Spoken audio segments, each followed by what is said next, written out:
You know what I'm saying? And to hear all these things that he's saying is crazy. It's like, I don't want to fail you, bro. I don't want to keep you around. You should have been gone a long time ago.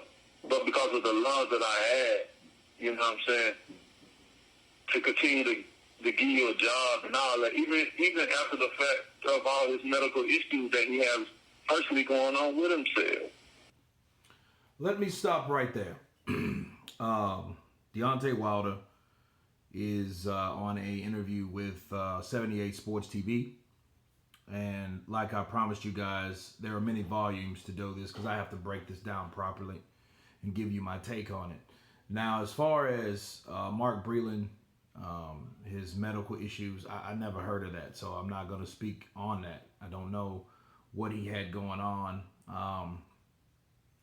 But I can say if Mark Breland had medical issues a lot of times, you know, depending on what it is, it's something you really can't do anything about. That's an illness, okay? So if he had medical issues, that mostly deals with illnesses, you know, or things of that nature. And I think it's, you know, not, even though I didn't hear him say, well, what it was, he didn't really go into detail about what it is himself. But I just think that, you know, it's one of those, I think that shouldn't have been said, you know, because you know, again, I never heard of it. But I know this is Deontay Wilder's side of it. Speaking of what he could have done and how he decided to keep Mark Breland around, like it was doing him, Mark Breland, a favor by keeping him there. You know, and for that reason, I don't understand, because JD's is not the guy that was the trainer of Deontay Wilder per se. He was the manager part, along with the head trainer. And I think because he had a part of or a segment of the management side, that by default it made him the head coach. So he was pretty much, you know, doing both jobs. I mean, he helped out, but I don't think that he was the guy that really knew what Mark Breland knew, you know. So that goes without saying. But again, I don't know about the medical issues and why he kept them around, but the way it sounds, it's almost like he was a burden to Wilder, and Wilder just kept him there. But again, like I mentioned in the first volume of this particular video, that's on him. You know, I mean, he wants to play the victim, like, oh, well, I allowed this to happen and I should have done this and should have done that. Well, it has nothing to do with anything. You know, he's trying to prove that he's loyal. Okay, we know he's loyal because he stayed with Showtime after he should have took a DAZN deal. That would have made him millions. And then he probably wouldn't even been in the situation that he is now had he done that. But anyway, let's move forward. Still kept him around. And for him to betray me and say crazy stuff, man, you know, it is a little hurtful, man, only for the simple fact of how close you had him around family.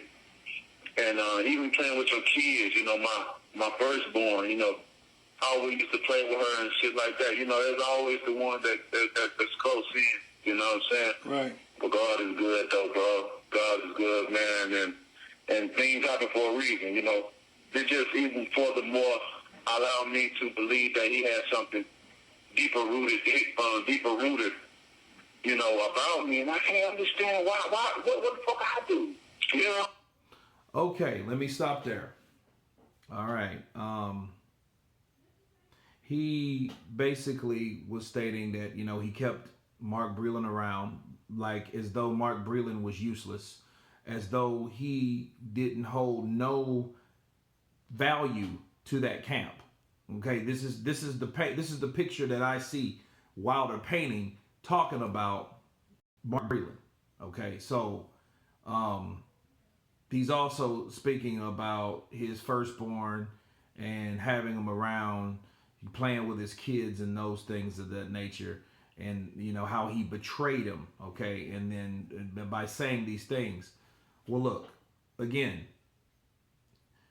Mark Breland telling it all the way he sees it now, I mean, I think it's more credible now than ever.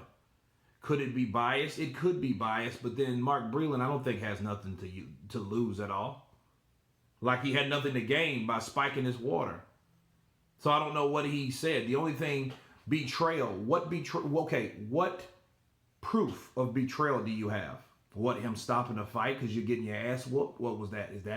Was that proof? Because the referee said he was going to do it anyway. Oh, let's go after him too. Oh yeah, he was drunk.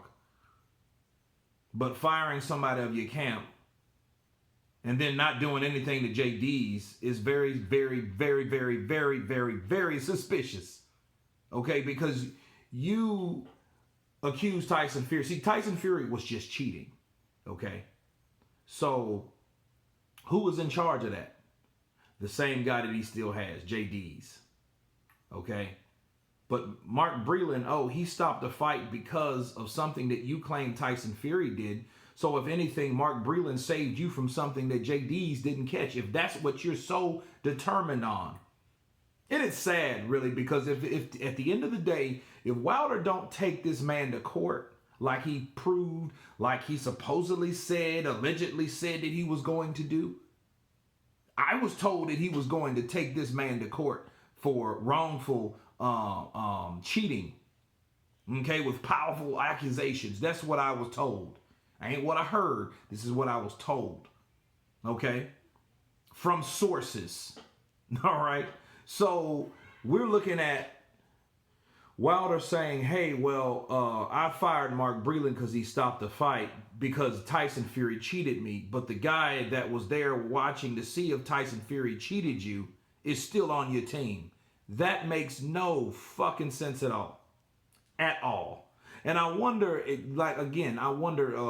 the Stern talking to, I told him something too. Okay, what else did you do? See, all we're hearing is talking at this point. So, moving on, though. Mark Breland was there for your firstborn. You think a person that was there for your firstborn, as he admitted that, hey, he was basically what Wilder was saying, hey, I was supportive of Mark Breland during his medical problem situation. Okay, when he was around, I was supportive of him. That's what he's really trying to say.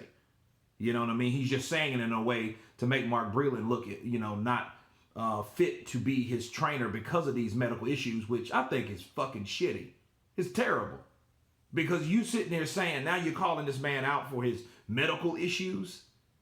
You know what I mean? And then, but I still kept him around after many people. Fucking say who many people are. Let's put it on Front Street. I mean, you could say JD's now. You can tell all you want. You can say, well, hey, these people, Shelly Finkel, Al Heyman, or whatever, wanted me to get rid of them. But who else is more credible than Mark Breland in that corner? Exactly.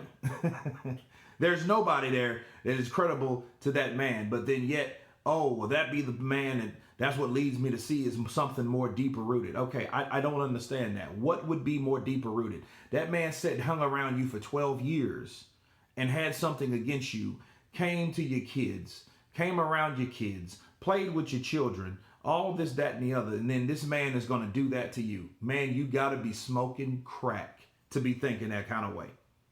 That's how delusional somebody that does not know how to get their ass beat and appreciate it. He doesn't know how to take that. He doesn't know how to take that. Okay, let's move on. What did I do but now? I'm blessed, and he know what type of person I am. We know I'm blessed people. I look out for people. I keep people in their homes, many families, even fires. Right. So, just to retouch on this subject. Wilder comes off as the guy that, I bless so many people and the heart that I have, the love that I have. See, he's playing victim like, hey, I just did everything for this particular man. And in turn, he turned around and stabbed me in the back. Okay, with what proof? When he stopped the fight, he helped you. That's why you're able to fight again. Because Tyson Fury would have mauled him more and more, and it would have been something bad, especially when a person that can't defend himself. You don't know how to move your fucking head. You don't know how to grab. I mean, he grabbed some, But when Tyson started really putting those punches on him and he was staggering all around and bleeding all over the place, what do you think that man was going to do? And JD's wanted to know, keep it going. Because JD's don't know what the fuck he's really doing. That's why. That's why he was cool with it, because he's like, you know what? Wilder's going to do it. He acts like a fucking football coach. This ain't football. You can get hammered 47-0, you know what I mean, from pillar to post in football. You can't do that shit in boxing. You will die. You will get put in a coma. You will be severely, permanently damaged. And I don't mean the kind of shit you can literally walk away from. So he says, what the fuck did I do? What you do, you opened your mouth and talked about a guy. First of all, you fired a guy, threw the guy under a bus. And at the end of the day, when that guy comes to speak his piece on what he feels about it, now that makes you mad. Now that's the only time that you say anything. But this whole, for the last 12 months down there, you didn't say shit. You didn't say shit about what's going on with you. Are you really training or are you not training? You sit back like a fucking bump on a log, hidden under a rock, and not say nothing. Had other people speaking for you and all that shit. Now you speak? Well, why are you speaking now? You could have been done that. Now you want to say something, what, because Mark Breland getting too close to home? Is that the reason? Is it getting too close to home? But anyway, again, I think Wilder in this particular volume is trying to make himself like, oh, I did nothing wrong, or I trained the hardest, and this, that, and the other. This is exactly what 78 Sports TV would want you to believe, coming from this and trying to get people to believe that shit. Mark Breland was just telling him the way it is. But another volume will be coming. You guys tell me what you think about this particular volume. Please subscribe. And you guys have been Counterpunch. Peace.